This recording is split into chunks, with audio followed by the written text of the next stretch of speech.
السلام علیکم ورحمۃ اللہ وبرکاتہ۔ ناظرین گرامی، میں ہوں احمد۔ تمام دیکھنے اور سننے والوں کو میرا سلام۔ ناظرین گرامی، عدالت مسجد میں لگی وہ کاہن جن کو کبھی کسی شخص نے نہ دیکھا تھا، مقدمے کی پیروی کے لیے حاضر تھے۔ مسلمانوں کا سپہ سالار قائد فاتح قتیبہ بن مسلم بھی حاضر ہے۔ سب کے سب قاضی کے منتظر ہیں۔ کاہن کس بات کی امید پر مقدمہ لے آئے ہیں؟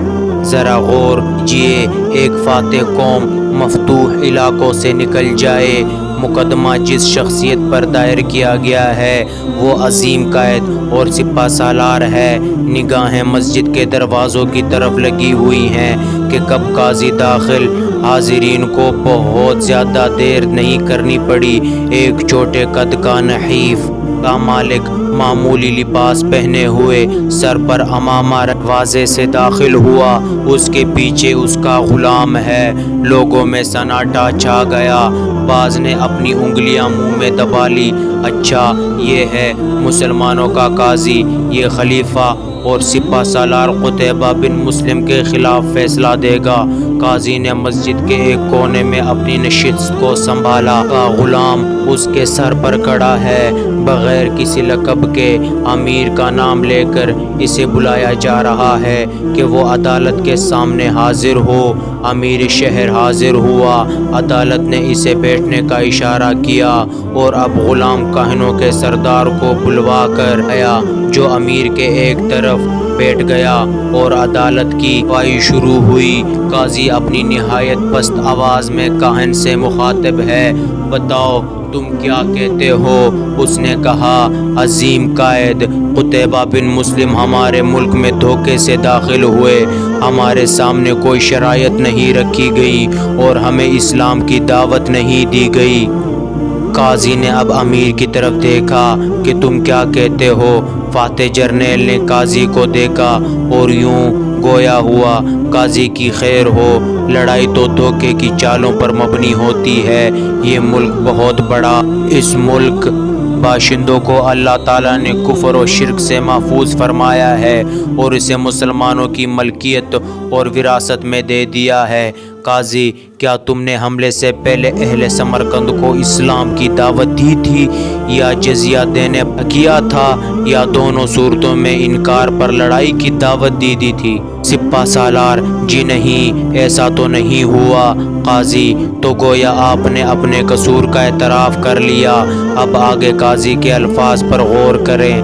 اللہ رب العزت نے اس امت کی مدد اس وجہ سے کی ہے کہ اس نے دین کے اعتبار کی اور دھوکہ دہی سے اجتناب کیا۔ اللہ کی قسم، ہم اپنے گھروں سے جہاد فی سبیل اللہ کے لیے نکلے ہیں۔ ہمارا مقصد زمین پر قبضہ جمانا نہیں ہے، نہ ہی حق کے بغیر وہاں حکومت کرنا ہمارا مقصد تھا۔ میں فیصلہ دیتا ہوں کہ مسلم فوج اس ملک سے نکل جائے، اس کے اصل باشندوں کو حکومت واپس کریں، پھر اس کو دعوت دین دیں، چیلنج دیں اور پھر لڑائی کا اعلان کریں۔ اہل سمرقند اور کاہنوں نے اس فیصلے کو سنا۔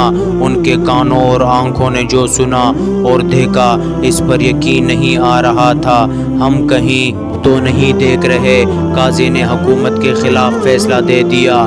بہت ساروں کو تو پتہ ہی نہ چلا کہ عدالت برخاست ہو چکی ہے۔ قاضی اور امیر روانہ بھی ہو چکے ہیں۔ بڑے کاہن نے اپنے دماغ پر زور دینا شروع کیا۔ اس کی آنکھیں بند ہو گئی ہیں۔ اپنی سابقہ زندگی پر غور کرنا شروع کیا۔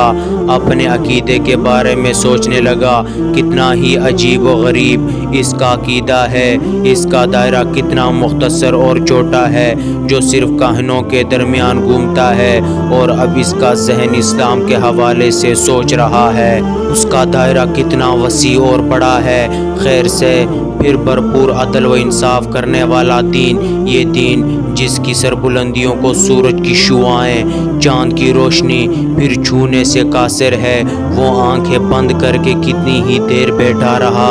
آج عدالت میں سب لوگوں نے دیکھا قاضی کے سامنے کس طرح حاکم سرنگوں ہو کر بیٹھا تھا۔ کیا کبھی ہمارا بادشاہ اس طرح عدالت کے سامنے پیش ہو سکتا ہے؟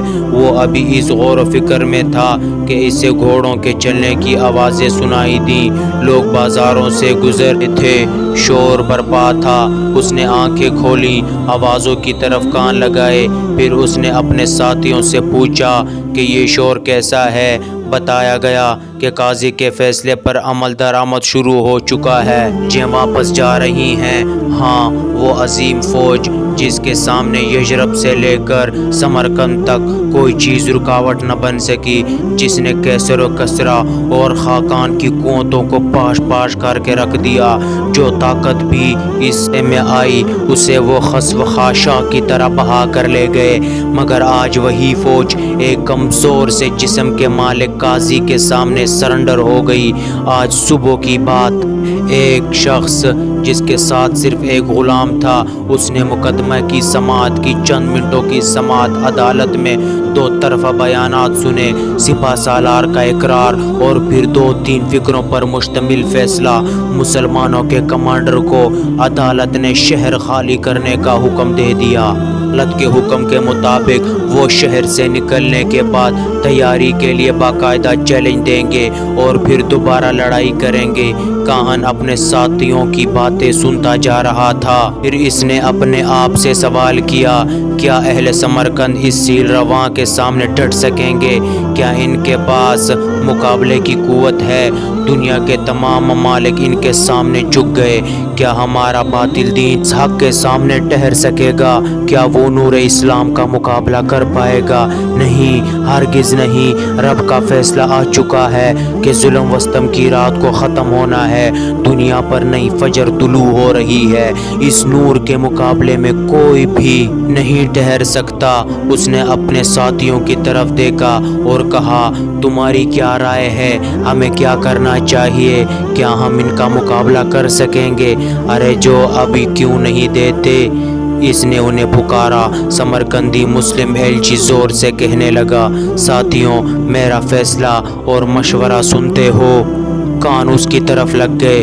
اس نے کہا، میں تو اس بات کی گواہی دے چکا ہوں کہ خدا کے سوا کوئی معبود برحق نہیں اور محمد صلی اللہ علیہ وآلہ وسلم اس کے بندے اور رسول ہیں، اور اب بڑے کاہن کی باری تھی، وہ بولا، اور میں بھی گواہی دے محمد صلی اللہ علیہ وآلہ وسلم اللہ کے بندے اور رسول ہیں۔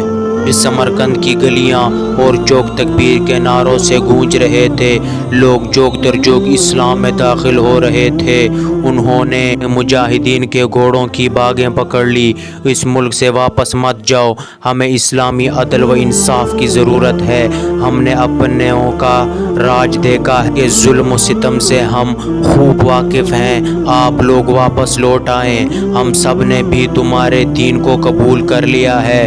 پھر تھوڑی دیر کے بعد مسلمان فوج واپس ایک اسلامی ملک میں ان سے لڑنے کے لیے بلکہ ان کی حفاظت کے لیے داخل ہوئی تھی، کہ وہ محکوم باقی نہیں رہا، کوئی غالب اور مغلوب نہیں رہا، سب کے سب خدا کے لیے بھائی بھائی بن گئے ہیں، کسی عربی کو کسی عجمی پر فضیلت نہیں، کوئی طاقتور کمزور پر بھاری نہیں۔ ہاں، فرق کرنے والی چیز تقویٰ ہے، لوگوں کے درمیان اصلاح کرنا اور کے کاموں میں سبقت حاصل کرنے والے کو فضیلت ضرور حاصل ہے۔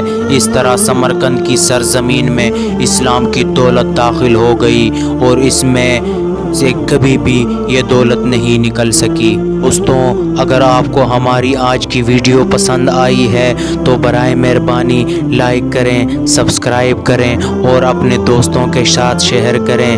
ملتے ہیں ایک نئی ویڈیو کے ساتھ۔ اللہ نگہبان۔